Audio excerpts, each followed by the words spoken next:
You're waiting to get convinced. You're waiting for somebody to have a strong enough presentation that moves you beyond emotionally and temporarily.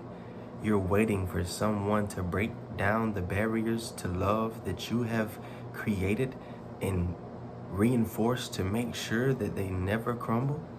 You're waiting for someone to cunningly make a claim that is so true to you that you abandon the other opposites and opposing truths that you believe yourself to know.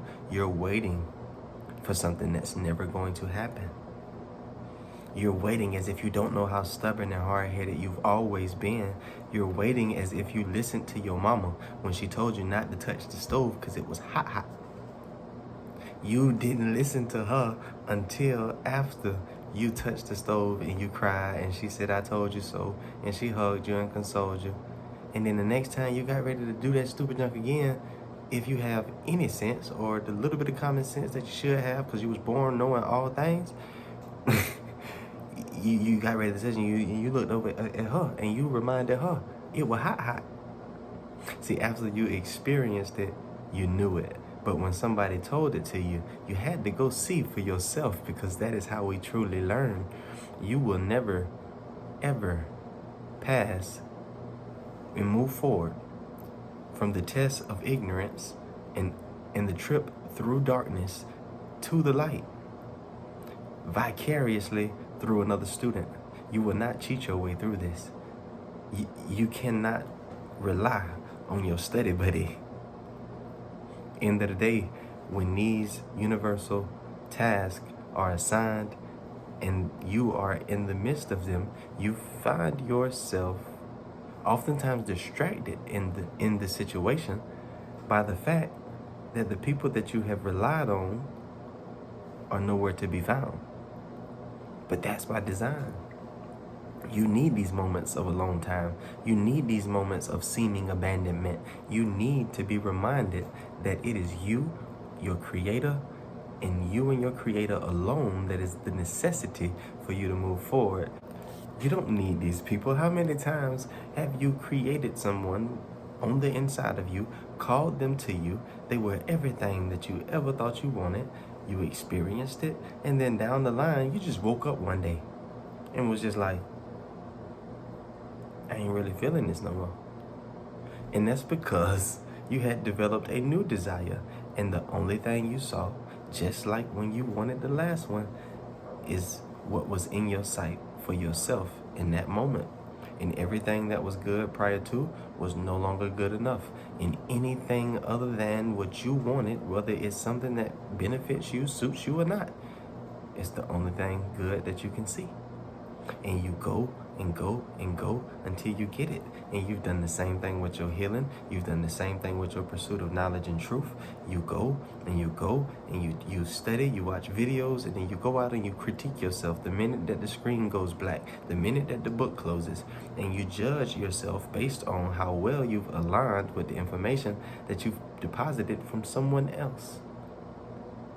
And on the inside of you is the presence of the Almighty Source that knows all things, who's never judging you and holding anything over your head, ready to love you and extend the experience of love, goodness, joy, peace, happiness, abundance, prosperity, and anything else good that you can name. And we miss out on that because we're off in the dark looking at who we believe we are based on the accumulation of our actions and how well they align with what we believe to be true and to be the expectation for us.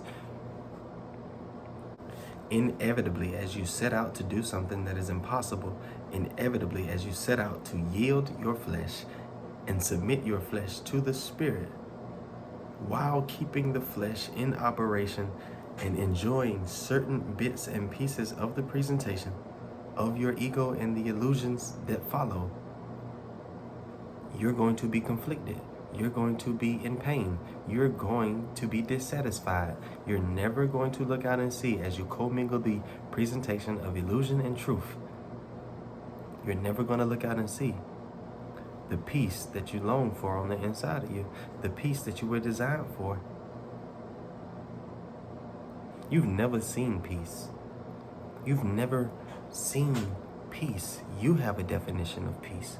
You have something that you think peace is. You think peace is nobody yelling at you, nobody fussing at you, nobody mad at you, everybody receiving and liking you. That's not necessarily peace. Peace can be found in the fact that I know who I am, and I don't care who you think I am. And I operate in accordance with who I am, following the whispers on the inside, and I do not pay any mind to the whispers or the yells on the outside. I'm not worried about you. I only do what I see the Father do. I only say what I hear the Father say. The Father is in heaven. Heaven is within me. I ain't worried about you.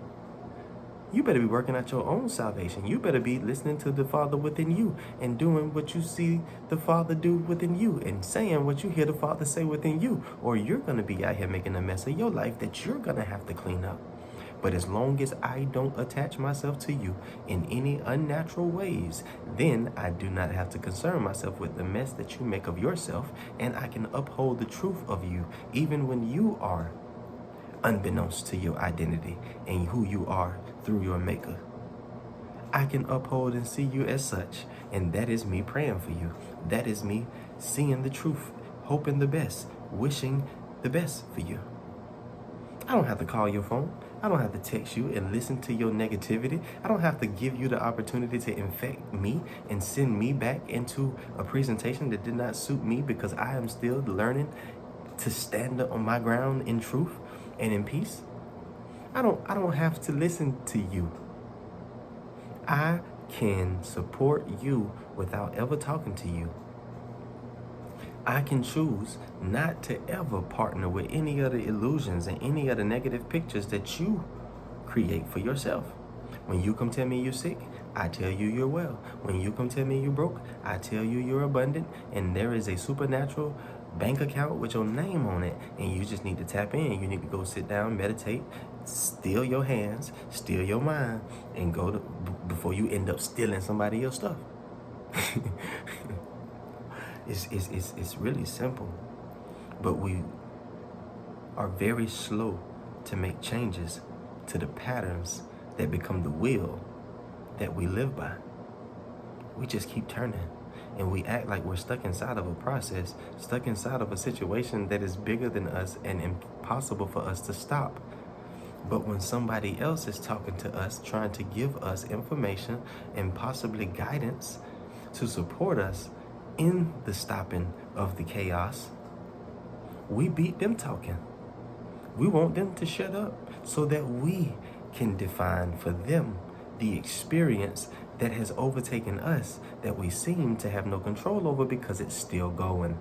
So if you know what it is and you can explain it so well to someone who is beside you or in front of you, then why is it that you have shown the incapacity to stop the madness?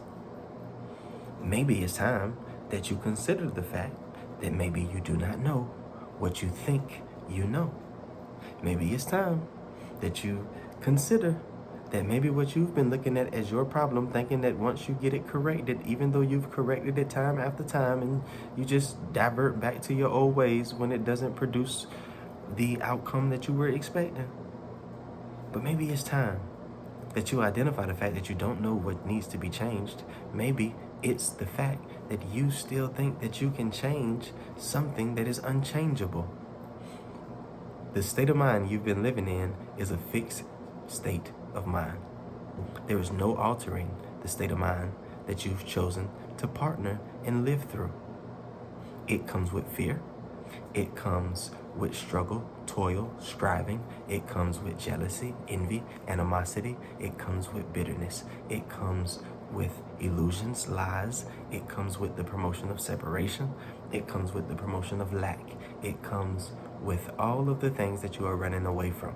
So as you go into these little project moments with yourself where you're dissecting yourself and you got yourself on your operating table and you once again are aiming to fix the issue once and for all, and you pinpoint one of the elements of the mental state that you've been living through, and you say, I'm going to eliminate fear.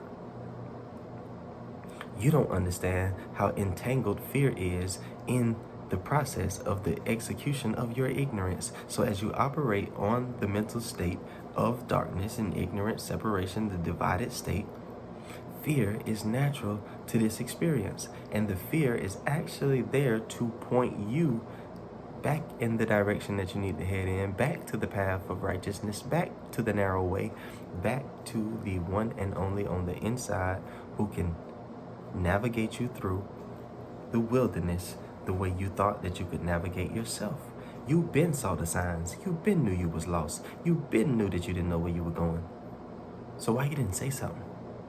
Why didn't you sit down, meditate, open your mouth, and ask for a solution, ask for the way, ask the one who said he is the answer? The one who said he is the answer lives within you, and you've been walking around clueless. That's crazy. The one who is the answer lives within us, and we walk around clueless. That's crazy. But we can be so conniving. We're always trying to con our way into the things that we can only trust our way into receiving. You and I have tried a million different methods to reaching peace and paradise. We've tried a million different ways of pulling down elements of a higher state of mind, a higher consciousness that we have been called to aligning with, raising our attention, raising our eye to the higher level of consciousness, so that we no longer are affected or even aware of the low vibrating things that we have set our minds on that caused us to live with the inner confusion that we extended to the people in front of us, that created the chaos that we lived with collectively and on the individual level. We want to pull down elements like peace. We want to pull down elements like prosperity, and we want to incorporate them into our dysfunctional, delusional presentation on the divided state of mind. And that's just not how it works. You can't pull elements from up down to a lower state of mind, just like you cannot bring elements from the lower state of consciousness up with you to the higher state of consciousness. If you're going to rise to a higher state of consciousness, it will be because you have died to the lower state of consciousness. You have abandoned all attention, abandoned all interest, abandoned all desire, abandoned all thought of the lower plane, and you have risen in consciousness to a higher level of sight, thinking, and operation. This is not an accident. This is not something that happens mystically or miraculously. This is not something that somebody can lay their hands on you and knock you on the ground and you get up with. This is not something that somebody can dip in a rag in water and wring it out and tell you that it's not your prayer cloth. This is not any of that.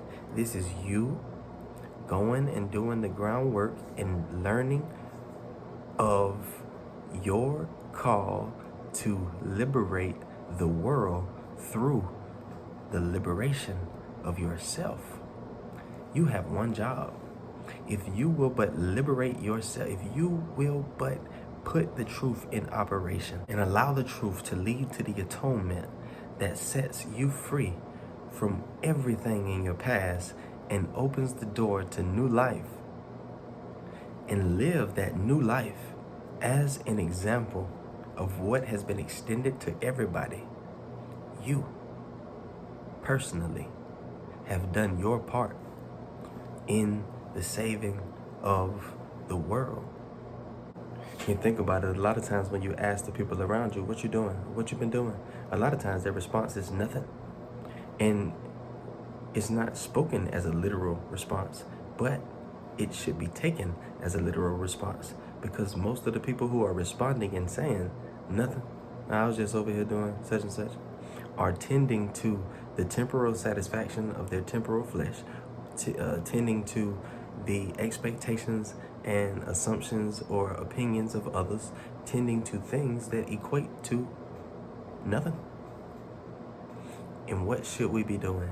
Every day, you and I should be living the truth of ourselves, living the truth of ourselves, inevitably cause you to every day make this kingdom reflect the kingdom on the inside. And one day, as everyone returns to original form, and that is the goal of the collective, you and I can experience a new world.